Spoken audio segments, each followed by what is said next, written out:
Yo, thank you for joining me. This is your uncle on the Unpopular Opinion channel. Today I'm gonna bring you a very informational video about alcohol. Alcohol been around for a long time, real long time. And out of all the drugs and things that cloud people's mind, the one that does the most damage is legal. It's legal. And the damage that it does to a lot of us, man, it's enormous. The damage that alcohol causes. I ain't gonna run my mouth too much. I'm just gonna go and play the video and then we're gonna chop it up. Since time immemorial, humanity has sought to transcend its reality, escape the weight of the mind, and forget its troubles. Among the many gateways we have discovered for this escape from reality, alcohol stands out as the most popular today. It is the agent of celebrations and tragedies, of inspiration and oblivion. Despite the global production, promotion, legalization, and mass consumption of alcohol, most people neither consider nor understand the spiritual consequences of consuming it. Today we will explore the hidden spiritual effects, what truly happens when you drink alcohol, and what great spiritual masters and ancient traditions have to say about it.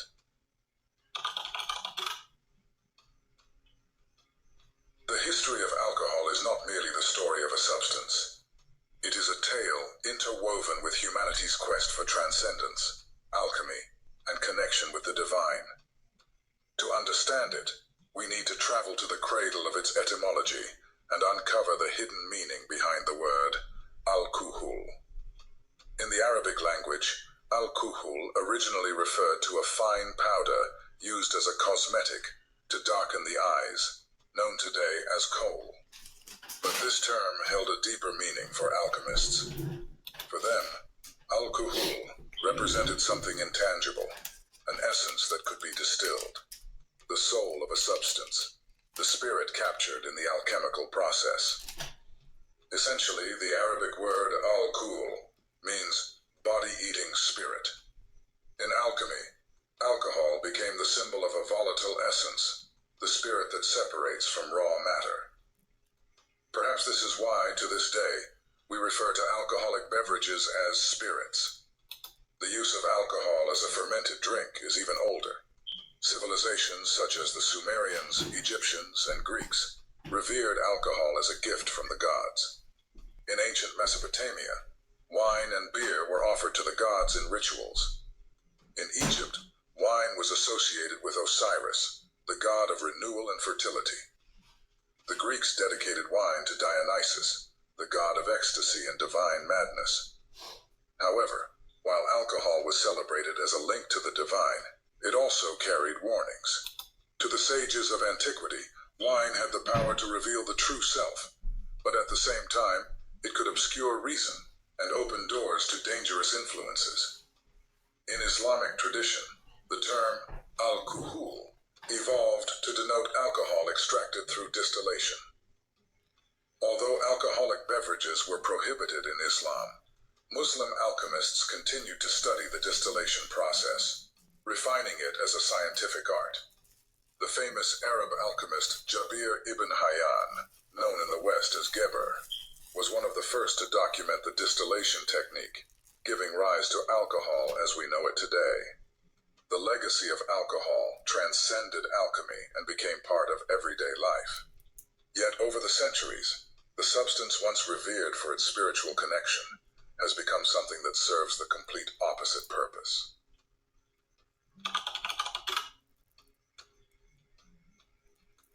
Alcohol is more than a physical substance affecting the body and mind. It directly interacts with the human energy field, often referred to as the aura. To understand its impact, we must delve into the subtle territory where modern science and spirituality converge. All esoteric traditions agree on one fundamental point. Humans are not merely flesh and bones. We are energy in motion, enveloped by vibrational fields that emit and receive information from the cosmos. This energy field, often visualized as an aura, reflects our spiritual vitality. It is here that alcohol exerts its deepest and least understood impact. When we consume alcohol, it enters the physical body and alters chemical processes in the brain and liver. In the energy body, alcohol acts as a destabilizing agent. It creates tears in the individual's energy field, making them vulnerable to negative external influences. Rudolf Steiner, one of the founders of anthroposophy, argued that alcohol consumption weakens the spiritual self, allowing destructive forces to influence the psyche. No wonder they This can't energetic listen. opening can attract thought forms, astral larvae, or even entities that feed on the energy of addiction, known in Spiritism as obsessing spirits. These gaps or ruptures in the aura are especially dangerous because they weaken our connection to the higher self, that divine spark that guides and protects us. Instead of remaining centered and aligned with our essence, we become scattered, like a rudderless boat on turbulent waters. This is why many people report feeling emotionally unstable, spiritually disconnected, or mentally. Now, ain't that the truth? How many of us can account for ourselves or knowing someone or somebody that soon as they get inebriated, they get real emotional? Nothing but the negative in their life they see and they feel. Trying to tell you. It seems like the things that are worse for our bodies and for us, especially for us to unite, are legal. They are legal. Could it be that way for a reason? Good question, Leroy. Confused after consuming large amounts of alcohol. The impact on the chakras is equally significant. Alcohol tends to overstimulate the root chakra, associated with earthly pleasures and survival, while weakening the crown chakra, which connects our consciousness to the divine. This creates a dangerous imbalance. We seek immediate satisfaction in the material world while avoiding higher truths. Great spiritual masters have always warned about this. In the Yoga Sutra, Patanjali describes the importance of keeping the body and mind pure to access higher states of consciousness. Paramahansa Yogananda, in his work Autobiography of a Yogi, stated that alcohol obscures the light of the spirit, dimming the clarity needed for true spiritual realization. Even modern science shows the effects. Neuroscience studies reveal that alcohol reduces activity in the frontal lobes, the brain region associated with conscious decision-making and introspection. The energetic impacts of alcohol can also be observed in collective environments. When many people consume alcohol in a shared space, such as parties or events, their energies mix uncontrollably. The vibration of the space tends to drop, becoming denser and more chaotic, and people's behavior becomes more primal. This is why many spiritual traditions advise avoiding environments where alcohol consumption is prevalent, recognizing the risks not only for individuals. I thought it was just me. But as I got older and more aware of my body and what I'm feeling and what I'm going through, I can't go to those type of places. It's like as soon as I get close to it, before I even go through the front door, I can feel the energy in the place where I can cut it. It's so thick, I can feel the energy. I start realizing that it ain't too much that I would have in common with the people that be at these places. It's interesting. I always knew that. We got to be careful about what we put in our bodies. Inside our body, this flesh, we have a spirit, a soul. And you don't want to do anything to keep that soul from operating like it should be. Individuals, but also for the collective. On the other hand, there is a message of hope. Human energy is incredibly resilient. Through spiritual practices such as meditation, Reiki, yoga, and conscious intention work, it is possible to repair the damage caused to the energy field and restore balance. But this requires effort and dedication, a deliberate choice to transcend material impulses and return to alignment with the divine.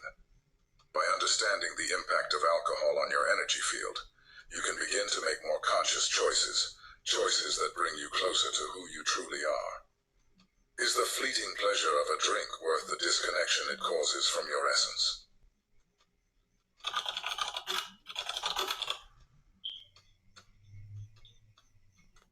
Alcohol exerts an irresistible pull on humanity.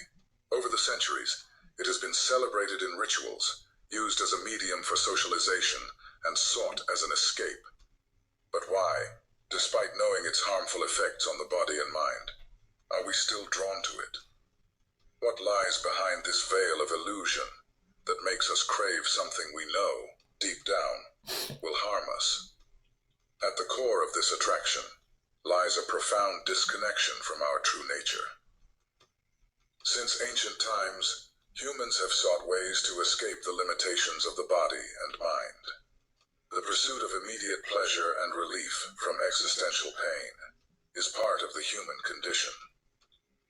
Alcohol presents itself as an apparent solution, a magical potion that promises to lighten life's burdens and transport us to a state of ecstasy. BS. As soon as your undrunkenness wear off, those same problems and issues will still be there. That's a fact. That's why I never really got into drinking like that. Because for one, it made me feel real crazy, like I didn't have any type of self-control over my thoughts, my actions, my mouth, what I say. I realized that real quick with that alcohol. I had to leave that alone. And it got to the point where as I got older, I don't have a desire for it. I could sociably drink just because I'm in a certain atmosphere, but I won't indulge. It's like I've tried to make myself indulge more so I could get to that drunken state, like when I first started. I can't do it. It's like my body won't even let me do nothing like that. I can't even drink it like that. It's like my body rejects it. I don't like it. I sip on it, but as far as getting drunk or changing my mind state, I don't like it. I can't do that. I can't do that. But there are others who do, and maybe they think that they're not in that mind state, but clearly to others around them, they are. I don't know, a possibility. Freedom. But this is merely the veil of illusion. Alcohol offers a false sense of freedom and happiness. It intoxicates us. When consumed, it creates a fleeting awakening. Feelings of anxiety, fear, and insecurity seem to vanish. Confidence grows. The shy boy finally talks to the girl he likes. We gain courage.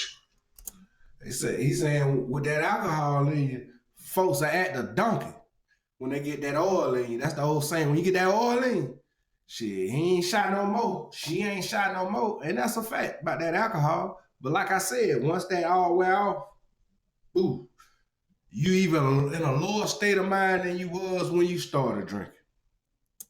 But these sensations are ephemeral, fleeting. They deceive us, making us believe we are free when we are actually drifting further away from our true essence. Hermetic tradition teaches that humanity is in constant pursuit of the unus mundus, the primordial unity, the state of totality and harmony with the cosmos. By turning to alcohol as a way to fill the inner void, we are making a mistaken choice. We seek unity outside ourselves, in the ephemeral, in what is physically consumable, and by its nature, depletes us. Alcohol offers a false link to wholeness, but this link is fleeting and eventually breaks, leaving us emptier than before. Ultimately, what we seek is a reconnection with our inner divinity, the peace and fullness that do not come from external sources, but reside within us. Ancient sages such as Plato and Lao Tzu spoke of the path to true freedom and enlightenment, a path that does not depend on fleeting pleasures or temporary escapes. Plato, in the Republic, described the soul's ascent as a process of liberation from the illusions of the physical world. Lao Tzu, in the Tao Te Ching, taught that true peace is found by living in harmony with nature and the flow of the Tao, not through excesses or escapism. On a psychological level, alcohol reinforces a pattern of emotional dependency. People often do not seek alcohol solely for pleasure, but as an attempt to cope with psychological and existential suffering. Alcohol has a sedative effect that can be appealing when someone feels overwhelmed, anxious, or stressed. By reducing stress, it offers false solace, providing a momentary sense of escape. It acts as a temporary release valve for life's frustrations. But what I tell you, when you own it, you feel good. You don't even think about none of the stuff that you was worried about. But when it wear off, those problems still right there, and you're gonna feel lower. This is a serious contributor to the mental health in America that it really needs to be addressed. It really, really needs to be addressed because the poison is legal and they make it easily accessible. That's a problem. But it is a superficial solution that merely postpones confronting our inner shadows. Rather than solving the problem, it conceals it, creating a cycle of escape and return to emptiness. True freedom and happiness are not found in extremes of indulgence or denial, but in reconnecting with our essence, cultivating balance, and nurturing inner peace. The real issue is not the act of drinking itself, but what drives you to feel the need to drink. What makes you want to escape reality?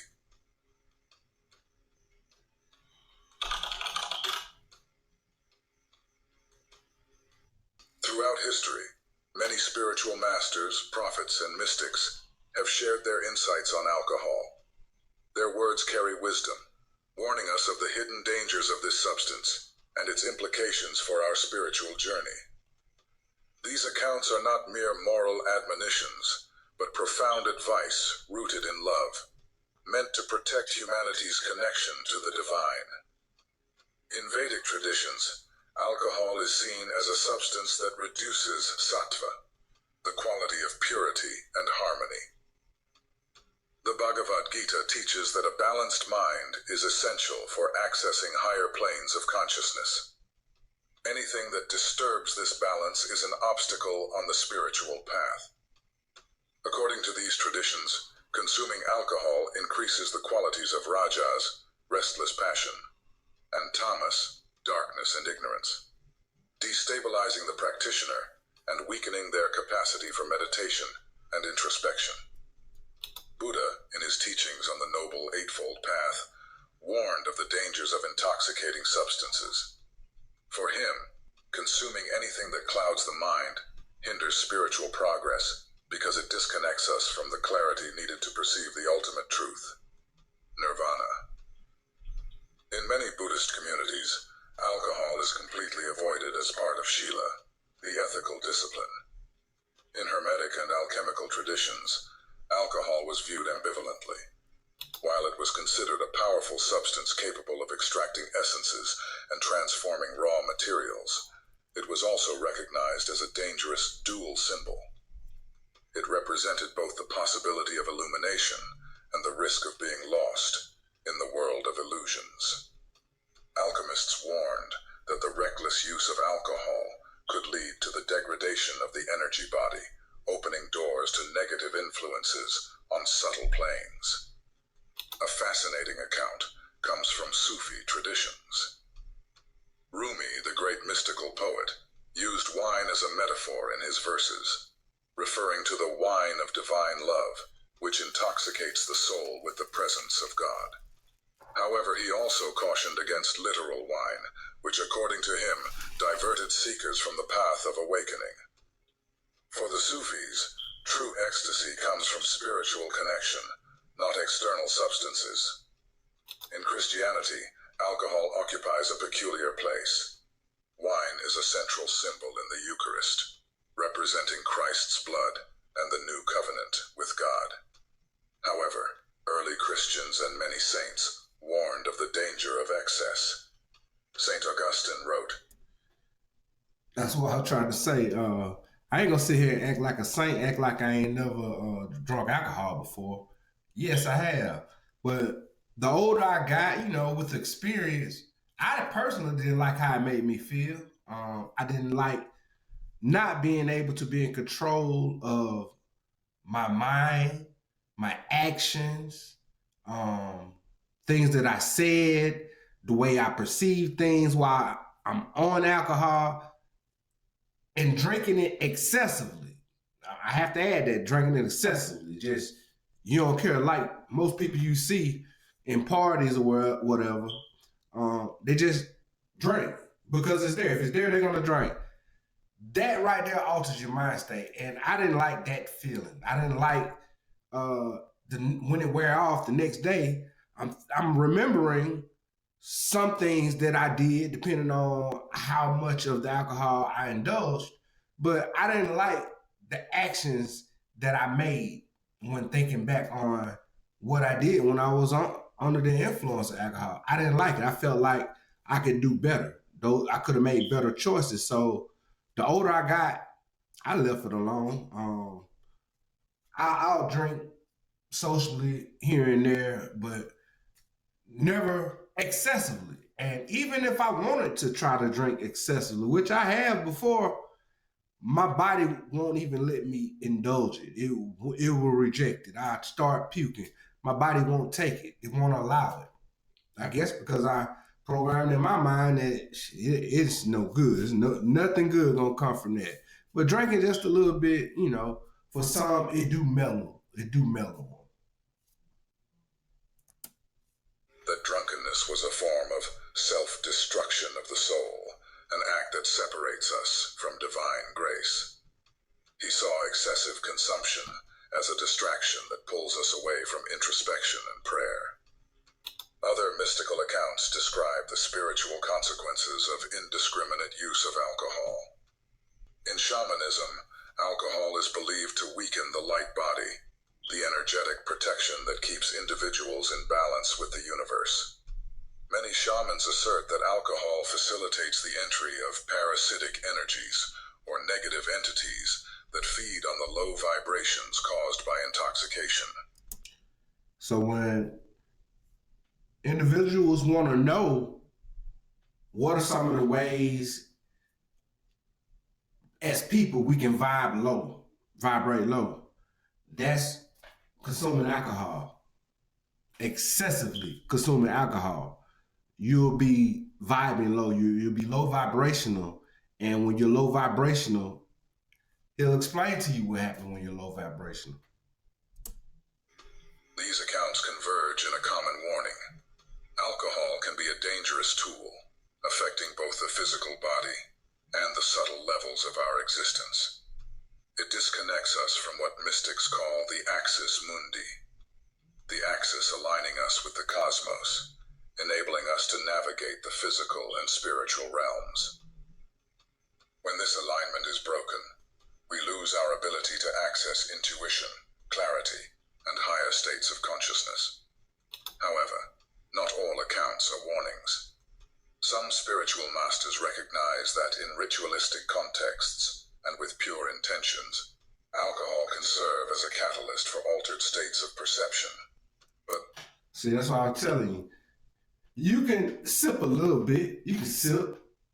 I don't mind sipping. And, I have a good old friend come by, or I'm somebody that I'm comfortable with. I sip on some yak, but I ain't getting drunk.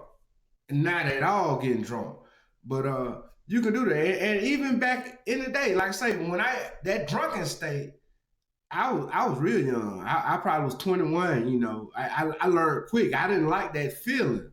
Yet I know a lot of people that they do still to this day. They like it, and they are family members and friends too. We love them. We have to embrace them and educate one another. But if you ask these individuals, maybe if it's somebody they really trust, they'll be truthful and say, you ask them, do you like how you feel? Do you really understand and you're okay with your actions on, your progress or something or event that just happened. If they trust you, they might be honest, but if they don't, of course, they're gonna say, hey, ain't nothing wrong with me. It ain't affecting me.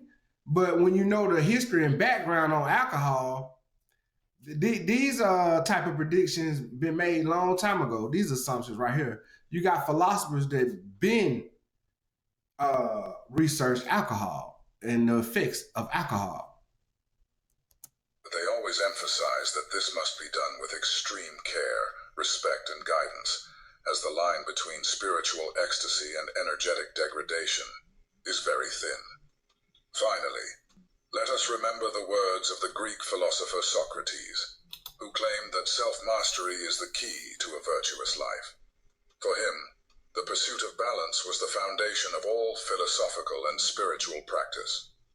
By indulging in alcohol uncontrollably, we abdicate this self-mastery, becoming vulnerable to forces that cloud our mind and soul. These accounts and warnings invite us to reflect. Does the alcohol we consume during our moments of leisure or celebration uplift us or pull us down? Does it connect us to the divine or merely create an illusion of freedom? By listening to the wisdom of the great masters, we can begin to see alcohol in a new light, as a symbol challenging us to seek true intoxication, that of the awakened soul, full of light and consciousness.